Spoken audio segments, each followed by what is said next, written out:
accounts with services that are mobile. The filter.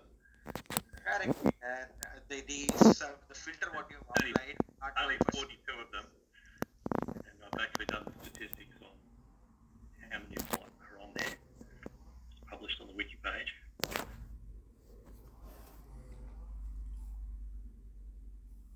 Can we look into it like a couple of minutes? I think that is sorted. Yep. Yeah, and I know we've had lots of discussions, so I'm not raising any objection. I just want to be able to articulate it. Yep. Okay. Some of these you probably don't care so much about because they're not really data related, but I think there's a bunch of reports that seem to be available, and when you look at a FlexCab account, there's a whole lot more information than seems to be available for a micro account. So it's a bit of a draft at the moment, but I'll check on those. Some payment method functionality we've been working through. Obviously not downloading the PDF either, so I've commented on that. And you can schedule the download of the PDF, which obviously won't work either. But here in the experience side of things, they've said that it won't be grouped under offer name. We're grouping under service and equipment and usage. We've got truncated bill literals for day one with maybe some rules for later. Big call origins, this is that call location information that we can't do at the moment until that location mapping is solved for. Single sign-on, so not really data related. And then I started listing features that we might consider in the future. And I guess we can go through at some stage and decide sort of what the next priorities are on this, which I'd like to do sort of together with you guys. The bulk loading of historical invoices, and maybe I need to word this. I'll need to reword this based on understanding what we're supporting, but in terms of offers, enabling additional offers. So it might be CMPD, it might be Next Gen UC, but I'm being a bit inconsistent, I think, at the moment because I don't have that clarity around exactly how it's working. TMDM, Managed Services Adaptive Care. Do I have location twice? No, that was from the table above. So mobile call location, do the mapping. The reference data maintenance, nicknames that we talked about. We could consider downloading the PDF, but that wouldn't be data either. Adjustment details, payment details, and bill literals. So I added a few down here based on our discussion when we worked through the open actions from your spreadsheet. But is there anything else that you guys can think of, perhaps in particular around the sort of experiences and any other sort of compromise decisions that we've made along the way?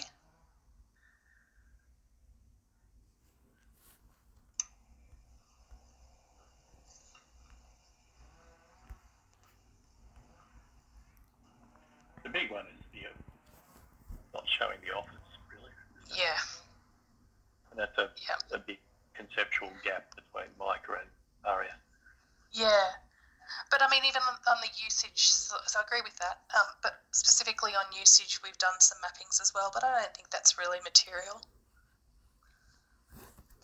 I think the usage stuff is the same source. It's all from CMP anyway. So yeah.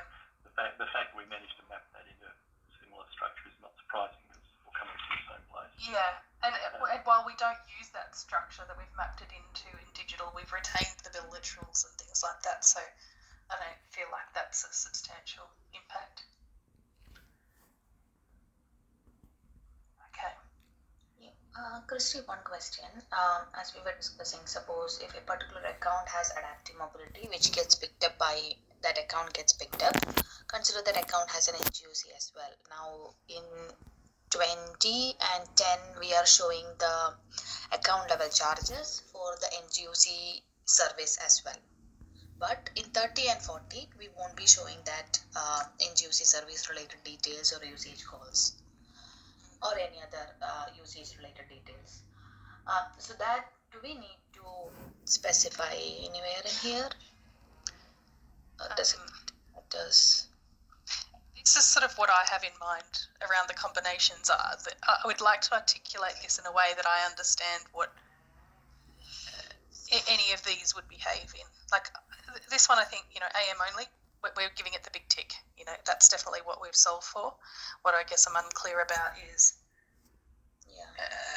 when these occur, where those limitations are. I think after what Vanilla has changed a little bit on the design or logic on how we pick up this services and how it moves across different layers. I think by next week we can see or review some of the production data against invoices, how it gets shown, and be sure about that, I guess. Yeah, because I think one thing it's easy enough for me to call out and say, okay, usage won't be available for XYZ. But if that means that the total value on the invoice, when all of those charges are summed up by T-Analyst, doesn't match the bill, then that's a bigger call out for me to make.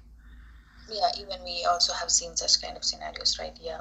So Preeti, in that QA, I think they created orders with combinations, I believe.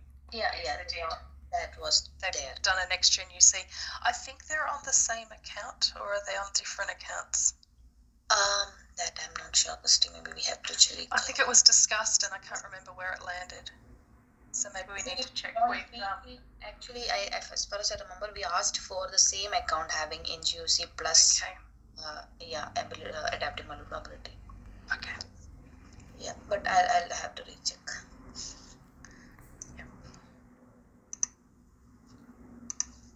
Yeah, because yesterday I think Niloy confirmed that 20 and 30 will be kind of disjoint.